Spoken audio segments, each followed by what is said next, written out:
আসসালামু আলাইকুম। আপনারা দেখছেন হাসির খবর ৪২০। আজকের খবর সবাই সত্যি মনে করবেন, কিন্তু আসলে কোনো কিছুই সত্যি না। প্রথম খবর, যানজট। রাজধানী ঢাকা বাউনিয়া থেকে উত্তরা জসীমউদ্দিন ১০ মিনিটের রাস্তা যেতে একজন নাগরিকের সময় লাগে প্রায় ৭২ ঘন্টা। তাকে জিজ্ঞেস করা হলো, ভাই এতক্ষণ গাড়িতে বসে কি করছেন? তিনি উত্তর দিলেন, ভাই আমি আমার যাত্রা নিয়ে ভাবছি না, আমি ভাবছি আমার জীবন নিয়ে। রাস্তার যেই হাল, বুঝি না কি করবো বা। এবার আসি বাজারের খবর। এক ভাই বাজারে এসে সবজিওয়ালাকে জিজ্ঞেস করলো, বেগুনের কেজি কত?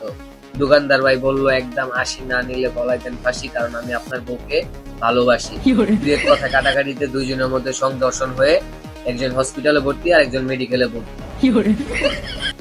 এবার আসি বিদ্যুতের খবর। এদিকে কারেন্ট না থাকায় সবার জনপ্রিয় কন্টেন্ট ক্রিয়েটর ইন্দুর মিয়া কট খেয়ে ৫ লাখ টাকা জরিমানা দিয়ে তার ফ্যামিলিকে করে দিল উজ্জ্বল। সর্বশেষ প্রেমের খবর। এদিকে প্রেমিক তার প্রেমিকাকে না পেয়ে ছাগলের দড়ি দিয়ে ফাঁস টাঙ্গালের, মাথা নিচের দিকে পা উপরের দিকে দিয়ে। এইদিকে প্রেমিকা তার প্রেমিকের মৃত্যুর কথা শুনে সবার দর্শন এটলক খানকে বিয়ে করার জন্য উঠে ফেরে নেমেছে। এটাই ছিল আমার সর্বশেষ খবর। আসসালামু আলাইকুম। সবাই ভালো থাকবেন, আর সবাই ভিডিও দেখার আগে অবশ্যই এক কাপ করে চা খেয়ে আসবেন।